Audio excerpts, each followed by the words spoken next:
Of the predictions that our Prophet ﷺ predicted as well is the increase of natural calamities and especially of earthquakes. كثرة الزلازل. Earthquakes would be on the rise. And I read a survey somewhere that somebody statistically compiled all the earthquakes of the last 500 years. And they did mention, this was a non-Muslim, there's an academic paper, they did mention that over the last 100 years or so, the frequency of earthquakes has actually increased. So this is now basically a fact that in the last century or so, the frequency of earthquakes. So look at California, and may Allah protect the Muslims and everybody over there. So the frequency of earthquakes is definitely on the rise. Of the predictions of the Prophet ﷺ as well, of the trends that are given. And again, this is very interesting. See, here's what I want you to think about. Just a hypothetical scenario. A'udhu billah, it's hypothetical. Imagine a false prophet, a charlatan in the middle, of nowhere 1,500 years ago. And imagine if he had to make predictions. What I'm trying to say, it's impossible that what we are reading would have been predicted by a false prophet.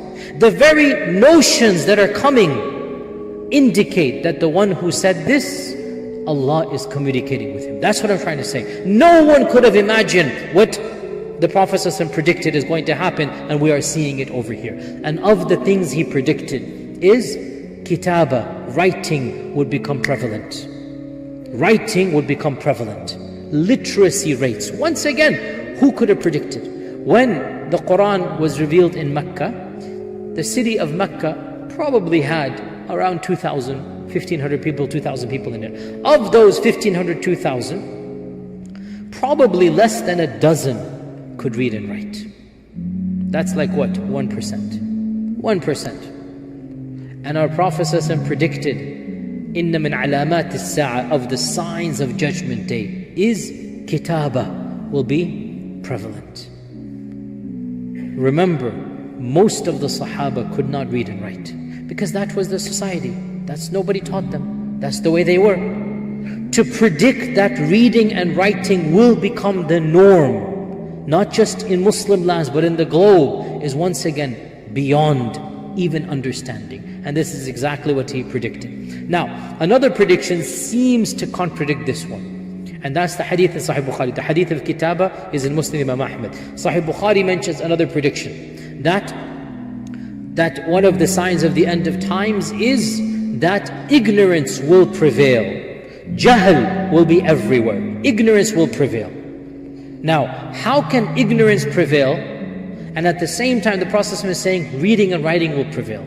Is this not a contradiction? And the response is, each hadith is valid, but it applies to different things.